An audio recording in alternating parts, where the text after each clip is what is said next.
حضرت جبرائیل امین کے آنے سے قبل حضرت اسرافیل علیہ السلام آپ صلی اللہ علیہ وسلم کے ہمراہ رہے۔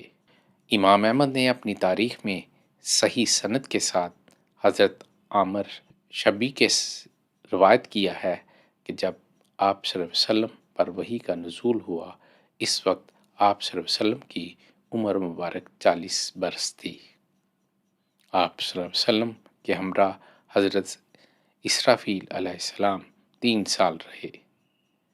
وہ آپ صلی اللہ علیہ وسلم کو کلمہ اور دیگر امور سکھاتے تھے۔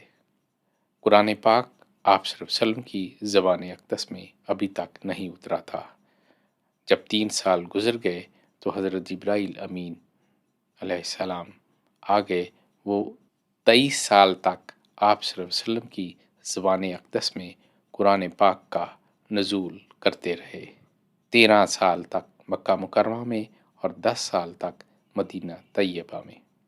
63 سال کی عمر میں آپ صلی اللہ علیہ وسلم کا وصال ہو گیا۔ اس تفصیل کا تقاضا ہے کہ 40 سال عمر مبارک کے بعد 3 سال تک حضرت اسرافیل علیہ السلام آپ صلی اللہ علیہ وسلم کے ہمراہ رہے، پھر حضرت جبرائیل امین علیہ السلام آ گئے۔ بعض علماء کرام نے یہ حکمت بیان کی ہے کہ وہ سور پھونکنے پر موکل ہیں۔ حضور صلی اللہ علیہ وسلم کو قرب قیامت کے ساتھ مبعوث کیا گیا ہے۔ آپ صلی اللہ علیہ وسلم کی بعثت قیامت کی علامت میں سے تھی۔ حضرت اسرافیل علیہ السلام کو اسی مناسبت کی وجہ سے آپ صلی اللہ علیہ وسلم کے ہمراہ بھیجا گیا۔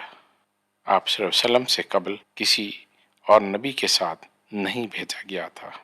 حضرت ابن عباس رضی اللہ عنہ نے فرمایا، اسی اثناء میں حضور اکرم صلی اللہ علیہ وسلم تشریف فرما تھے۔ آپ صلی اللہ علیہ وسلم کی خدمت میں حضرت جبرائیل امین حاضر تھے۔ انہوں نے اوپر سے ایک آواز سنی، نگاہ ناز آسماں کی طرف اٹھائی۔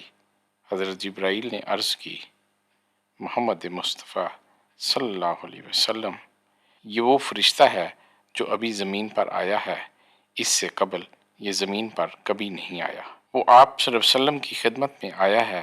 اس نے عرض کی، آپ صلی اللہ علیہ وسلم کو 2 نوروں کی بشارت ہو جو آپ صلی اللہ علیہ وسلم کو عطا کیے گئے ہیں۔ آپ صلی اللہ علیہ وسلم سے قبل کسی نبی کو یہ نور عطا نہیں کیے گئے۔ وہ سورہ فاتحہ اور سورہ البقرہ کی آخری آیات ہیں۔ جو شخص بھی ان کا حرف پڑھے گا اسے عطا کر دیا جائے گا۔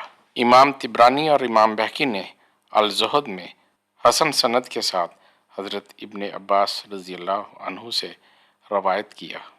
انہوں نے فرمایا، ایک روز حضور صلی اللہ علیہ وسلم اور حضرت جبرائیل امین علیہ السلام کوہ صفا پر تشریف فرما تھے۔ حضور صلی اللہ علیہ وسلم نے فرمایا، اے جبرائیل، مجھے اس ذات کی قسم جس نے تمہیں حق کے ساتھ بھیجا ہے، آج شام کے لیے آل محمد صلی اللہ علیہ وسلم کے پاس تھوڑا سا آٹا یا مٹھی بھر جو بھی نہیں ہے۔ اس کے ساتھ ہی آپ صلی اللہ علیہ وسلم نے آسمان کی طرف سے ایک آواز سنی جس سے آپ خوف زدہ ہو گئے۔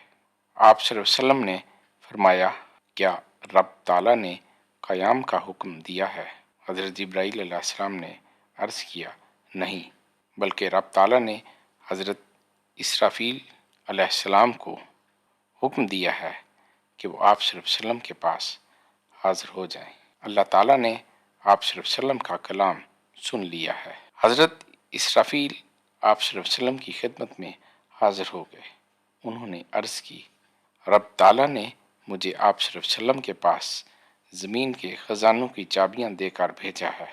اللہ نے مجھے حکم دیا ہے کہ میں آپ صلی اللہ علیہ وسلم پر پیش کروں کہ تہامہ کے پہاڑ سونے، چاندی، زمرد اور یاقوت کے پہاڑ بن کر آپ صلی اللہ علیہ وسلم کے ہمراہ ہو جائیں۔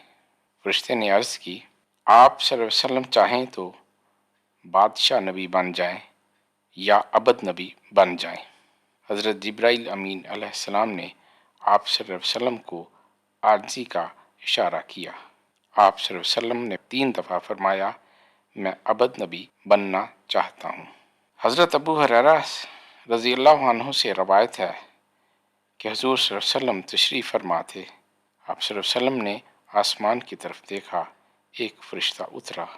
حضرت جبرائیل امین علیہ السلام نے آپ صلی اللہ علیہ وسلم سے عرض کی، یہ وہ فرشتہ ہے جب سے تخلیق ہوا ہے زمین پر نہیں آیا۔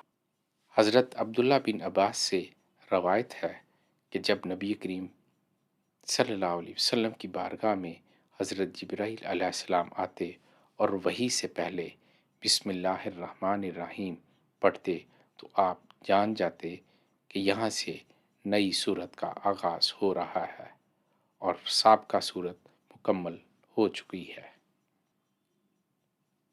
اس کو حاکم نے اپنی مستدرک میں